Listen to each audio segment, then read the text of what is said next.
एक गांव था जिसका नाम था भामटसर। जहाँ रहती थी एक गरीब, सादगीपूर्ण और परम श्रद्धालु बुढ़िया गीता। जीवन ने उसे कठिन परीक्षाओं से गुजारा था। उसका बेटा और बहू एक दुर्घटना में स्वर्ग सिधार गए और अब उसकी पोती ही उसका एकमात्र सहारा बची थी। गीता अपनी पोती की खुशी और भविष्य के लिए चिंतित थी। उसने अपने हृदय से देवी माँ से प्रार्थना की, हे देवी माँ, मेरी पोती के योग्य वर को प्राप्त करवा दो। यदि मेरी ये इच्छा पूरी हो जाए तो मैं अपने कर्तव्य से मुक्त हो जाऊंगी। पर पोती, जो धीरे धीरे बड़ी हो रही थी, थोड़ी संकोच में बोली, दादी, क्या सच में देवी माँ सबकी बात सुनती हैं? क्या मेरी भी प्रार्थना सुनी जाएगी? गीता ने पोती की ओर देखा और मुस्कुराते हुए कहा, बेटा, विश्वास रखो, जब मन से आस्था होगी तो देवी माँ अवश्य सुनती हैं। तुम भी उनकी भक्ति करो और आशीर्वाद लो। रात का समय आया और तभी एक भयंकर दृश्य हुआ। यमदूत यमराज के आदेश से गीता के प्राण लेने के लिए उसके घर प्रकट हुए। उनका रूप भीषण और भयावह था। गीता अपनी निर्भीक भक्ति के साथ विनम्रता पूर्व बोली, महादेव की शक्ति, हे देवी माँ, मेरी पोती की शादी मेरी आंखों के सामने हो जाए तभी मेरे जीवन का धर्म पूरा होगा। मेरे प्राणों की रक्षा कीजिए।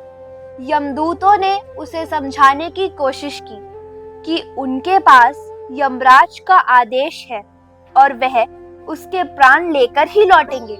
लेकिन गीता ने दृढ़ता से कहा, माँ, मेरी आखिरी इच्छा है कि मेरी पोती की शादी मेरी आंखों के सामने संपन्न हो। इसे पूरा कीजिए। और तभी गीता की अटूट श्रद्धा और भक्ति ने महाकाली का ध्यान खींचा।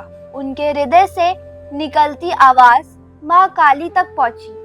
गीता की अटूट श्रद्धा और प्रार्थना ने महाकाली का ध्यान आकर्षित किया और तभी आकाश में एक दिव्य, गंभीर और सख्त आवाज गूंजी, यमदूतों, अभी गीता के प्राण नहीं लिए जाएंगे। यमदूतों को आदेश सुनकर अचंभा हुआ और उन्होंने यमराज को इसकी सूचना दी। यमराज स्वयं प्रकट हुए अपने दिव्य अधिकार और शक्ति के साथ, परंतु महाकाली की अनंत शक्ति को देखकर वे भी थोड़े भयभीत हुए। महाकाली ने अपनी दिव्यता और शक्ति का प्रदर्शन करते हुए यमराज को समझाया कि उनके आदेशों के विपरीत कोई कार्य नहीं किया जाएगा। उन्होंने यमराज को अपने दिव्य लघु रूप में बदलकर उनके पराक्रम की परीक्षा ली। इस संकट में ब्रह्मा जी ने यमराज को मार्गदर्शन दिया। उन्होंने कहा कि यदि वे इस बंधन से मुक्त होना चाहते हैं और सही कार्य करना चाहते हैं तो उन्हें माँ दुर्गा की शक्ति और नवरात्रि का व्रत ध्यान करना होगा। यमराज ने ब्रह्मा जी की बात मानी और नवरात्रि व्रत रखने लगे। माता दुर्गा का ध्यान और आराधना करने लगे। उनकी भक्ति और तपस्या ने महाकाली का प्रसन्न रूप पाया। महाकाली ने यमराज के पश्चाताप को देखा और उनकी भूल को क्षमा कर दिया। उन्होंने यमराज को आदेश दिया कि गीता की पोती की शादी पूर्ण होने तक उसके प्राण ना लिए जाए। समय की मोहलत मिली और गीता की पोती की शादी संपन्न हो गई। इसके बाद यमराज ने स्वयं गीता के सामने प्रकट होकर कहा, अब मुझे ले चलने में कोई संकोच नहीं। लेकिन गीता ने मुस्कुराते हुए उत्तर दिया, आप देख रहे हैं, माता काली की कृपा से सभी संभव हुआ।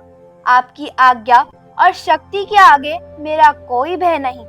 और इस प्रकार गीता की अटूट भक्ति, उनकी सच्ची श्रद्धा और महाकाली की दिव्य कृपा ने सभी संकटों को दूर किया। जो सच्चे मन से माँ को पुकारता है, उसकी रक्षा स्वयं महाकाली करती है।